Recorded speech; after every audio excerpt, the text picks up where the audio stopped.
Çka pritet të ndodhë sipas juve, një shumicë për shkarkem apo jo te zoti Abligjiku? Sigurisht Liga Demokratike e Kosovës ka një demokraci të mbrëmshme dhe është shumë e rëndësishme që sot të triumfoj demokracia, domethënë delegatët në një farë forme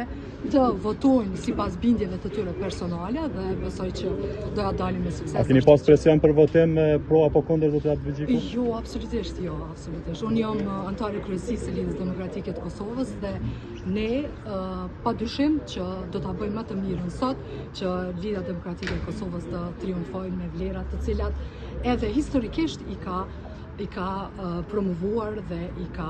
përbrendësuar brenda jo vetëm programit të vet, por edhe të funksionimit si parti politike. Besoni se do të kalojë pa tensione ky kuvend për shkak që është parë disa deklarata kundër akuzat të zyrtarëve të LDK-s? Absolutisht, unë besoj që ne sot do ta kalojmë më së miri dhe delegatët tanë kanë një vedije shumë të lartë për rëndësinë edhe të argumentimit edhe fuqisë së fjalës dhe absolutisht nuk ka asnjë pretekst që sot ju të merrni informatën që do të ketë ndonjë ekses. Dhe unë besoj fuqishëm që me 36 vjet që e ka Lidhja Demokratike e Kosovës, ne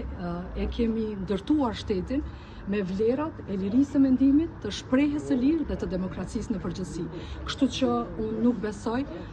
që do ta merrni një informat të tillë sepse i kam koleg, i njoh gjithë secilin dhe çfarë do që sot do të ndodhë, edhe përkundër që si anëtare kryesisë, si një person që ka kontribuar shumë në diskursin publik për zhvillimin edhe të shumë çështjeve me rëndësi për vendin, nuk ka qenë koha e duhur për të organizuar një kuvend të tillë, por megjithatë, me statutin e Lidhës Demokratike të Kosovës e kemi një mundësi të tillë, ka pas kërkesa, është nënshkruar një listë dhe tani jemi këtu ku jemi dhe ne do të dalim faqe bare.